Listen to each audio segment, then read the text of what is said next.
Boa noite. Realiza-se hoje na TVI o primeiro debate entre os candidatos às eleições presidenciais de janeiro. De um lado está Francisco Lopes, apoiado pelo Partido Comunista, do outro Aníbal Cavaco Silva, que se recandidata a um novo mandato e que é apoiado pelo PSD e pelo CDS-PP. Boa noite a ambos. Boa noite. Conforme o sorteio determinou, a primeira pergunta é para Aníbal Cavaco Silva. Nas últimas eleições falou muito da cooperação estratégica. Agora, hoje, nestas eleições, tem falado mais de uma magistratura ativa. Qual é a diferença? O que é que isto significa? Há alguma diferença? Quer dizer que vai ser mais interventivo neste segundo mandato do que foi no primeiro? Boa noite. A cooperação estratégica funcionou até aqui e, se eu for reeleito, vai funcionar no futuro. Porque, como eu escrevi, e de forma muito clara, num livro que publiquei, a cooperação estratégica diz respeito à cooperação entre os órgãos de soberania para alcançar objetivos que são objeto de um amplo consenso. Por exemplo, projeção da língua portuguesa na cena internacional, o prestígio e a coesão das Forças Armadas, o reforço da cooperação com os países africanos de língua oficial portuguesa, uma comunidade de língua portuguesa mais forte. Portanto, esta cooperação vai continuar, e assim eu espero, que foi muito benéfica, e tivemos exemplos de que foi muito benéfica na eleição de Portugal para o Conselho de Segurança das Nações Unidas, em que eu escrevi dúzias e dúzias de cartas a chefe de Estado e do Governo, chefe de Estado, para apoiarem a candidatura portuguesa, e nunca gritei na praça pública que estava a escrever essas cartas, tal como foi muito benéfica na presidência portuguesa da União Europeia, em 2007, em que houve uma convergência de pontos de vista, claro, entre os órgãos de soberania. Nós vivemos neste momento um tempo muito diferente, em que a situação financeira do país se encontra numa situação crítica, em que se exige um presidente com muitos conhecimentos, muita experiência e preparado para uma ação mais ativa na procura de soluções. E aí é a diferença. É o empenho de um Presidente da República contribuindo, e contribuindo é a palavra séria, porque quem disser aqui, um candidato a Presidente que vai tomar medidas está a mentir, contribuindo para que sejam encontradas soluções para resolver os problemas do país. Mas, por exemplo, quando diz que muitas vezes não foi ouvido ou não foi suficientemente ouvido, isso não é uma confissão de impotência? Bem, eu gostaria que tivesse sido mais ouvido. E estou certo de que a situação no país estaria melhor se alguns alertas que eu lancei tivessem sido tidos em devida conta no momento certo. Porque hoje eu tenho alguma satisfação de verificar que aquilo que eu ando a defender há 4 anos já é reconhecido como a única saída para o país, praticamente por todos os economistas e até pela maioria dos governantes. Portanto, posso deduzir que o seu primeiro mandato vai ser igual ao primeiro? Não, vai ser diferente, primeiro porque as circunstâncias podem ser diferentes. O mandato do Presidente depende sempre da envolvente com que está confrontado. E eu não sei qual é a envolvente com que estarei confrontado. Podemos estar numa situação de grande imprevisibilidade. E um Presidente da República tem que estar preparado para lidar com situações imprevisíveis, situações de incerteza, e daí a importância da experiência para lidar com essas situações. Francisco Lopes, como é que vai ser, se for eleito Presidente da República, e ser ao mesmo tempo o principal opositor das políticas do Governo? Em primeiro lugar, boa noite. Eu candidato-me numa situação muito difícil do nosso país, com confiança nos trabalhadores, no povo e no país, na perspectiva de um Portugal de desenvolvimento, justiça e progresso social, um Portugal com futuro. Mas isso implica uma mudança profunda com o rumo que conduziu o país às dificuldades, portanto, ao definhamento e às injustiças sociais atuais. E um rumo de que um dos principais responsáveis é o candidato Cavaco Silva, ao longo de 15 anos, 10 anos como Primeiro-Ministro e 5 anos como Presidente da República. Foi aqui falado da cooperação estratégica. Eu penso, analisando estes últimos 5 anos, que o que houve foi um acordo estratégico do candidato Cavaco Silva com o pior da política do atual Governo. Veja-se a forma como isto está expresso neste Orçamento de Estado para 2011, que foi apadrinhado, patrocinado pelo candidato Cavaco Silva, enquanto Presidente da República, e que é um pacote de afundamento e de agravamento das injustiças sociais. Havia alternativa? Havia alternativa. Portanto, a alternativa, portanto, um orçamento que sinalizasse não a recessão, mas o desenvolvimento económico, não o agravamento das injustiças, mas o progresso e a justiça social. Mas mais do que isso. Portanto, não só esse acordo estratégico portanto, em relação a esses aspectos, mas também em relação à continuação das injustiças sociais, uma vez que os grandes grupos económicos, o capital financeiro, continua a não pagar os impostos que devia, ou mesmo a não pagar impostos, como é o caso dos dividendos da PT e de outros grandes grupos económicos. Mas mais do que isso ainda. Portanto, há um facto que marca, portanto, este mandato do atual Presidente da República, do candidato Cavaco Silva, que foi, em 2008, o apoio e a convergência estratégica entre o Governo e o então Presidente da República sobre a nacionalização dos prejuízos do BPN. E de uma maneira que foi com uma aceleração inusitada. Em 4 dias foi combinado entre o Governo, a Assembleia da República e o Presidente da República a publicação daquele decreto para cobrir, portanto, uma fraude que foi realizada por Oliveira Costa, portanto, à frente desse banco, ex-colaborador de Cavaco Silva e financiador da sua campanha nas últimas eleições legislativas, mas, portanto, uma medida que significou até agora já cerca de 5 mil milhões do erário público. Aqui está um exemplo de cooperação estratégica contra os interesses nacionais. Antes de passar a nível Cavaco Silva, perguntava-lhe só se for eleito, tencionava dissolver a Assembleia da República exatamente para que fosse possível essa mudança de que fala. Eu falo de uma mudança com o exercício dos poderes do Presidente da República que estão no quadro da Constituição. E não recuso nenhum dos poderes que está na Constituição, incluindo esses. Mas acho que há muitos outros poderes. O poder de veto, o poder da apreciação da constitucionalidade. E esses são poderes que marcam um rumo no âmbito dos poderes do Presidente da República e com um relacionamento entre os órgãos de soberania a que a Constituição obriga. Porque o Presidente da República não governa. O Presidente da República não elabora leis. Mas tem um importante poder. Agora, eu não usaria o poder de promulgação, no caso, por exemplo, do decreto para apropriar os prejuízos do BPN, como fez o então Presidente da República, o candidato Cavaco Silva. Nível Cavaco Silva, quer responder antes de fazer uma pergunta? Eu quero, em primeiro lugar, e relativamente à referência que foi feita ao orçamento, lembrar o seguinte aos portugueses. O orçamento é feito pelo Governo e pelos deputados. E Francisco Lopes é um deputado. Em segundo lugar, os mas portugueses... estou contra, não é? Em segundo lugar, os portugueses... Claro. Agora sou eu. Em segundo lugar, os portugueses não esquecem quem foi que criou o 14º mês para os pensionistas. Os portugueses, os trabalhadores, não esquecem quem é que integrou os trabalhadores agrícolas no sistema geral da segurança social onde estavam discriminados. Os trabalhadores não esquecem quem pôs fim aos salários em atraso na Península de Setúbal. Sabe quantos eram? 65 mil. E quem lançou um programa de emergência para atacar a situação de miséria que existia na Península de Setúbal. Os trabalhadores não esquecem quem é que trouxe a Auto-Europa para Palmela. Fui eu que inaugurei a fábrica. Fui mas isso enquanto Primeiro-Ministro e como Presidente da República. Se faz favor. Sim. Os portugueses não esquecem, quando eu saí do governo, a dívida externa líquida de Portugal era 0. Isto é, aquilo que Portugal devia ao estrangeiro era mais ou menos igual àquilo que os estrangeiros deviam a Portugal. Hoje a dívida externa é aquilo que abafa totalmente o nosso país. E aos portugueses, eu quero dizer que tenho muito orgulho daquilo que fiz pelo meu país, sempre que fui chamado a desempenhar funções públicas.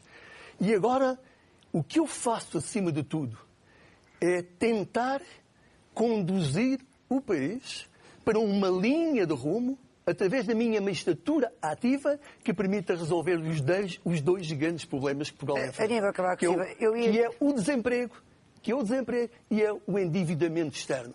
E os portugueses podem contar comigo, tal como contaram no passado. Se for eleito Presidente da República, se for eleito para um segundo mandato e se o FMI acabar mesmo por entrar em Portugal, que ilações é que tira desse facto? Eu espero que o Governo desenvolva as ações necessárias para que o FMI não tenha que entrar em Portugal. E eu penso que isso é possível. Se nós tivermos um rumo certo para o futuro. Portanto, se isso não acontecer, é porque o Governo falhou. Bem, de alguma forma falhou. O Governo tem-me dado todas as garantias de que atuará por forma a que o Fundo Monetário Internacional não entre em Portugal, o qual só pode ocorrer se Portugal recorrer ao Fundo de Estabilização Financeira. Mas o que eu lhe pergunto é, se entrar, que ações é que tira disto? Já disse que reconhecia que o governo tinha falhado. Não pode especular sobre o que vai ou não vai acontecer, ainda por cima, quando o governo me garante que fará tudo o que estiver ao seu alcance para que isso não aconteça. Tenho que acreditar no governo. Pronto, eu tenho que passar, o senhor como economista, portanto, acredita, está confiante que o FMI não vai entrar em Portugal? Isto é, eu espero que o governo tome as medidas para que não entre em Portugal. Eu conheço muito bem o Fundo Monetário Francisco Lopes, o senhor já disse por variadíssimas vezes que era contra a política do FMI. Que poderes é que tem ou como é que pode evitar a vinda do FMI para Portugal se ela tiver que acontecer com o Presidente da República? Mas eu gostaria de adiantar ainda o seguinte. O povo português não esquece que foi o candidato Cavaco Silva que nos anos 90 nos disse, na perspectiva da integração no euro, que Portugal ia integrar o pelotão da frente da União Europeia. E que disse quem assume a responsabilidade disso não acontecer. Hoje vê-se o que é isso do pelotão da frente. O pelotão da frente do desemprego, da decadência, da destruição do aparelho produtivo. Portanto, a decadência, portanto, que se associa também, portanto, à pobreza, portanto, à miséria, portanto, a dificuldades cada vez mais crescentes no nosso país. Quem assume as responsabilidades de Portugal estar na cauda da Europa e cada vez mais atrasado em relação aos outros países da Europa? Há responsáveis e um deles é o candidato Cavaco Silva. Mas mais do que isso... Mas está a falar como Primeiro-Ministro ou como Presidente da República? Nessa altura como Primeiro-Ministro. Mas agora, voltemos à mesma questão. A propósito daquilo que foi dito pelo candidato Cavaco Silva na sua intervenção. Mas vejamos agora a situação. Em torno do orçamento. Portanto, o orçamento, o que significa é que, quando os trabalhadores portugueses virem o seu recibo de ordenado cortado, os reformados verem a sua pensão congelada, portanto, aqueles que são beneficiários de subsídio de desemprego, de subsídio social de desemprego, virem cessar essa prestação. Quando vêm os abonos de família cortados, está lá a marca do patrocínio do candidato Cavaco Silva, um entendimento entre o PS e o PSD para a aprovação deste Orçamento de Estado. Em tudo contrário àquilo que o país precisa. Mas mais do que isto, há um facto recente que mostra como o candidato Cavaco Silva, enquanto Presidente da República, falhou um dos aspectos fundamentais daquilo que está na Constituição para o Presidente da República. Ele devia ser garante da independência nacional. E num momento em que houve, e está a haver, um assalto ao erário público português, a partir da especulação financeira dos especuladores, o que é que se impunha de um Presidente da República? Uma palavra em nome da soberania e da independência nacional. Portanto, qual foi a palavra do candidato Cavaco Silva? Foi criticar aqueles que criticavam os especuladores. Mas mais que isso, dizer, devem fazer aquilo que os especuladores dizem. Ora, isso é ser a voz não de Portugal, mas a voz dos especuladores. E em tudo, e pode-se dizer, está bem, mas o que é que o Presidente da República podia fazer? Uma palavra de sentido diferente, de brio nacional, de contacto e estímulo aos outros órgãos de soberania, de estímulo ao povo português, ou ao resto do povo português. E disse-á, mas isso o que vale? Nós temos uma experiência. Em 1999, sobre a causa de Timor, os órgãos de soberania uniram-se, o povo português uniu-se e conseguiu, no plano nacional e internacional, pôr essa questão na agenda. No momento em que há esse assalto ao erário público, o que era necessário, e é isso que me proponho fazer, portanto, se for eleito, é essa palavra para estimular a intervenção também do povo da Grécia e dos seus governantes, da Irlanda, da Espanha, para alterar esse processo de assalto ao erário público que tem que ser alterado. E até porque depende, em grande medida, da forma como a União Europeia está a intervir nesta situação. E por isso eu digo, há aqui uma diferença fundamental, que é, eu assumo uma voz de Portugal, em defesa dos interesses de Portugal, o candidato Cavaco Silva, num momento particularmente grave da vida nacional, assumiu-se, não com a honra que deveria ter um Presidente da República, mas com uma voz daqueles que estão a especular contra os interesses do nosso país. Há aqui duas questões que foram levantadas pelo candidato Francisco Lopes. Aníbal Cavaco Silva, primeiro começo por perguntar, o facto de ter fomentado a aprovação do orçamento, faz-o sentir-se responsável pelos resultados desse orçamento? Eu primeiro vou responder, porque tenho mas no fundo é aquilo que foi dito. Eu quero dizer aos portugueses que eu estou aqui para tratar do futuro de Portugal. E quero-vos dizer que o futuro de Portugal não se trata com radicalismos, com extremismos, com ilusões, com retórica ou repetindo sucessivamente as mesmas palavras. Os problemas de Portugal resolvem-se reorientando a política económica no sentido de produzirmos mais bens que concorrem com a produção externa e apostando na produtividade das empresas, dando apoio àqueles que são atingidos pela crise e falando verdade aos portugueses, para que eles entendam a razão dos sacrifícios que estão a ser pedidos e quais as finalidades que pretendem atingir. Mas, eu exercerei uma magistratura ativa, de forma clara, para que seja aberta uma janela de esperança. Que é uma questão levantada por Francisco Lopes. Sente-se ou não responsável pelos resultados de um orçamento que o senhor ajudou a aprovar? Eu conduzirei uma política, uma estratégia ativa, para que seja aberta uma janela de esperança àqueles portugueses que não têm emprego, àqueles jovens que querem entrar no mercado do emprego e não conseguem, àqueles que perderam algum dos seus rendimentos com os seus funcionários E acha públicos. que é este orçamento que vai dar essa resposta? Eu já no outro dia tive a ocasião de responder a essa questão e não vale a pena neste momento voltar a dizer as mesmas coisas. Conduzirei também uma magistratura ativa para que Portugal... Não respondeu a esta questão. Eu pergunto-lhe se este orçamento vai nesse sentido. Portugal reduza a sua dependência do endividamento externo, onde têm de ir todos os dias, ou quase todos os dias, o Estado e os bancos portugueses. E é assim que se pode resolver os problemas dos portugueses. Não é com radicalismos, não é repetindo incessantemente as mesmas palavras, não é com ilusões, é com ações práticas. E os portugueses têm... Já agora uma outra questão levantada por Francisco Lopes. O senhor considera que Portugal, aliás, o Presidente é o garante da soberania nacional. O senhor considera que Portugal é hoje um país soberano, um país independente? Nenhum país da Europa é um país totalmente independente porque são interdependentes uns dos outros.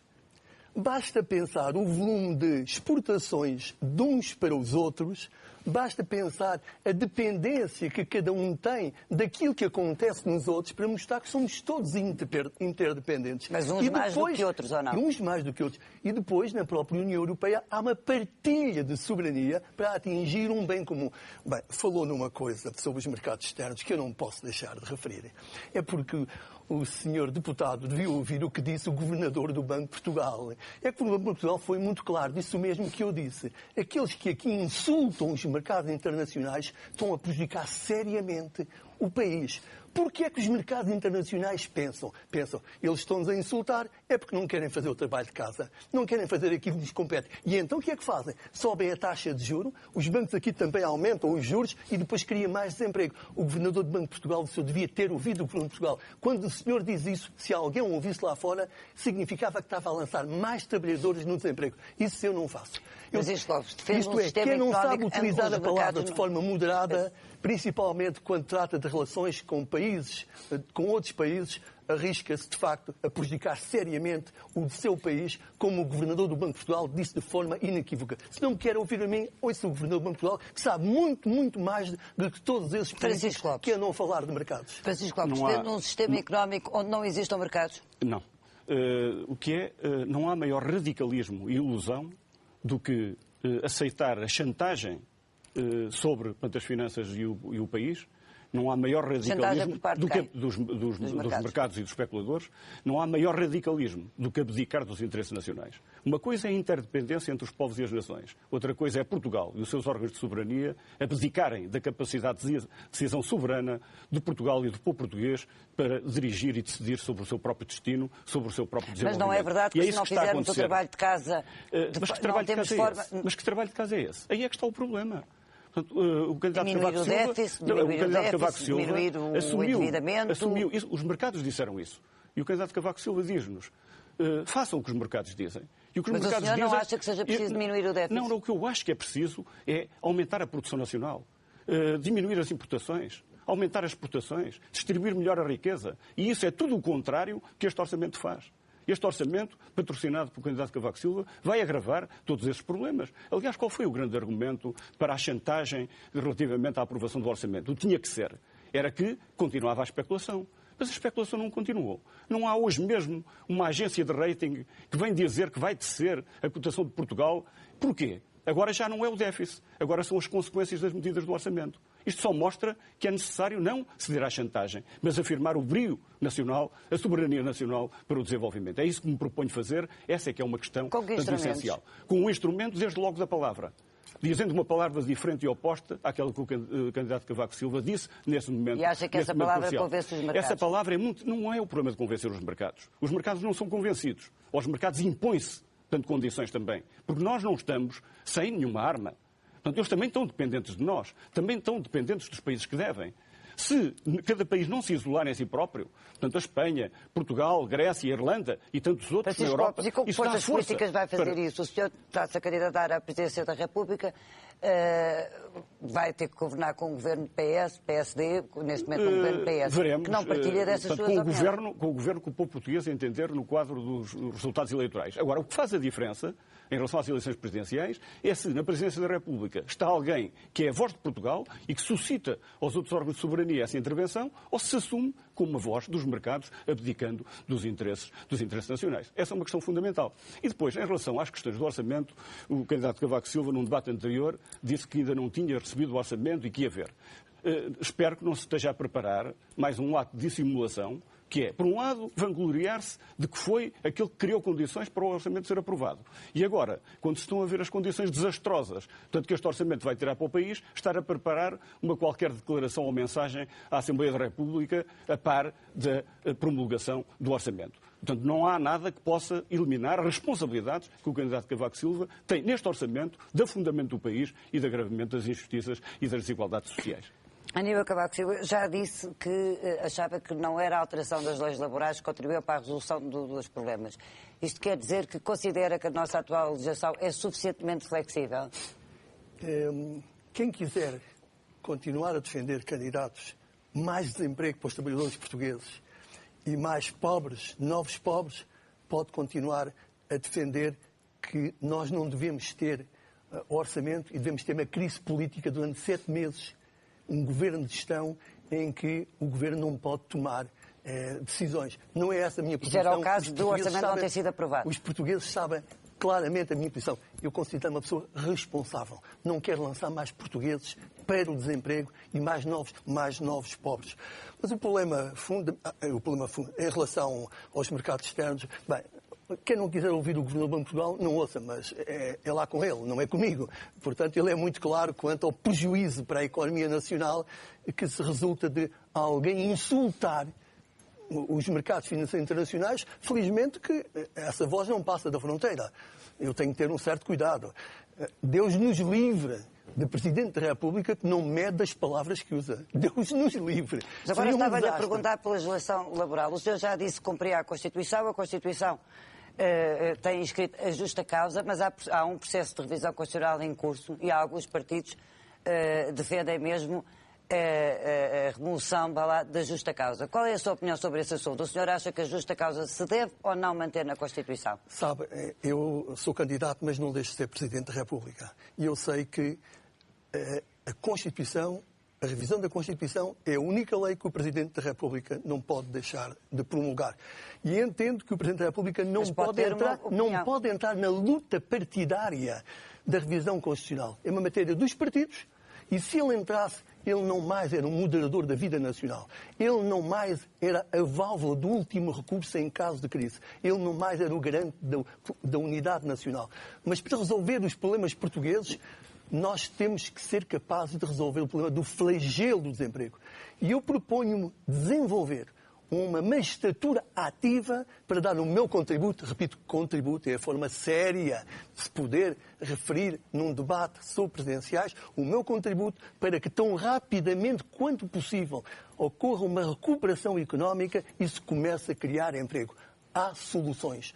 Desde logo, o apoio às pequenas e médias empresas. Estarei sempre ao lado dessas empresas. Elas são 97% das empresas portuguesas. Nos últimos 20 anos foram elas que foram as empresas com menos de 50 trabalhadores que criaram um emprego em Portugal. E que têm elas devem ter o acesso ao mercado do crédito, devem ter apoio para poderem exportar, devem ter apoio para desenvolver uma cultura de inovação, de qualificar os recursos humanos. Estarei sempre ao lado das pequenas e médias empresas porque é a forma de resolver o flagelo do nosso desemprego. Tenho que compensar, Francisco Lopes, no teu tempo, tem 2 minutos a menos. Como é que viu, e falando ainda nas questões laborais, como é que viu o exemplo da Auto Europa, onde a Comissão dos Trabalhadores se substituiu, de certa forma, aos sindicatos? Não foi um exemplo de sucesso? Há, tanto esse exemplo e muitos outros, e há muita coisa que é contada fora da Auto Europa e que não tem a ver com a realidade daquilo que são garantias dos direitos dos trabalhadores dessa empresa que estão consagrados e são defendidos. Mas eu gostaria ainda de referir isto. Eu acho que quem não mediu as palavras suficientemente foi o candidato Cavaco Silva quando se pronunciou como se pronunciou sobre os mercados. Porque deu-lhes um sinal. Até o Presidente da República de Portugal baixa os braços e submete à lógica dos mercados e da sua especulação. Isto é o pior sinal que se pode dar quando alguém chantageia e especula sobre um país. E depois, sobre o desemprego, então, mas o que é que este orçamento vai provocar? Vai provocar recessão económica, menos produção, mais desemprego, menos oportunidades para os jovens, mais injustiças sociais.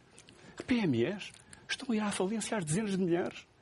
Exatamente porque se privilegia os lucros dos grandes grupos económicos e financeiros, da banca, que descapitaliza o setor produtivo, das empresas de energia, que têm lucros colossais, e nós temos aqui a energia muito mais cara para as pequenas e médias empresas, para as famílias, que nos outros países. Portanto, aquilo que as palavras, são muitas palavras que diz o candidato Cavaco Silva, mas depois a prática da sua intervenção como Presidente da República, na relação com o Governo, a forma como estimulou, portanto, este orçamento, é o contrário disso. Portanto, vai provocar recessão, afundamento do país, injustiças sociais, mais pobres. Então, o que é que nós temos aí? Corte do subsídio de desemprego, subsídio social de desemprego, corte dos abonos de família.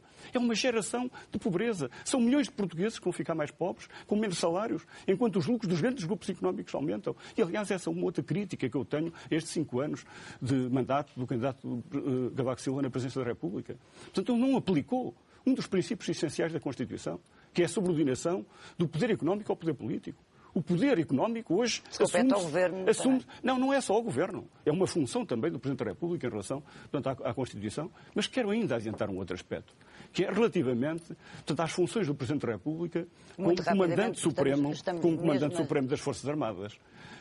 Penso que o candidato Cavaco Silva falhou em muitos aspectos nessa missão. É certo que o relacionamento do Presidente da República tem que ser com os chefes militares, com o Governo, com o Conselho Superior de Defesa Nacional.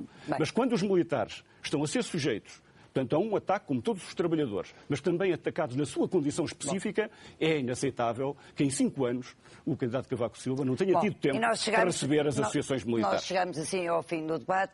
Professor Aníbal Cavaco Silva tem 1 minuto, como está acordado, para se dirigir aos portugueses.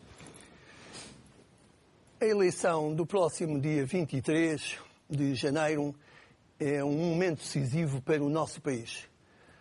Os portugueses são chamados a escolher o candidato que consideram mais bem preparado para exercer as funções de Presidente da República. Essa eleição tem a ver com o futuro, o nosso futuro. O futuro dos nossos filhos, o futuro dos nossos netos. Se eu merecer a honra da escolha dos portugueses, serei Presidente de todos os portugueses e desenvolverei uma magistratura de influência ativa para que Portugal encontre um rumo que permita combater o flagelo do desemprego. Terei sempre uma atenção muito particular aos mais vulneráveis e aos os mais pobres da nossa sociedade. É para mim uma questão social e é uma questão humana. A todos vós, muito boa noite e até à próxima quinta-feira. Francisco Lopes. 2 candidatos à presidência da República, 2 caminhos.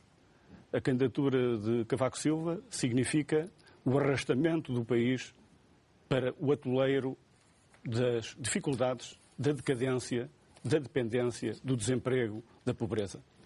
A sua experiência acumulada ao longo dos anos mostra que não é adequada às necessidades atuais e do futuro do país. Pela minha parte, proponho com confiança nos trabalhadores, no povo e no país, criar condições para uma mudança que permita o desenvolvimento, a justiça e o progresso social. Assumo o compromisso de ser a voz dos trabalhadores, do povo, das novas gerações e dos mais idosos, das mulheres, dos pequenos e médios empresários, de todos aqueles que são e fazem Portugal. Assumo o compromisso de defender os interesses nacionais e não os interesses dos grupos económicos e financeiros, cujos lucros, portanto, à medida que aumentam, empobrecem milhões de portugueses, e defender os interesses nacionais portugueses e não a submissão de Portugal, portanto, a interesses estrangeiros, a decapitação da sua soberania e independência. Bom, e assim chegamos ao fim deste debate. Eu voltarei amanhã com Manela Alegre e Fernando e Fernando Nobre, peço desculpa, com Manela Alegre e com Fernando Nobre, despeço por aqui. Boa noite.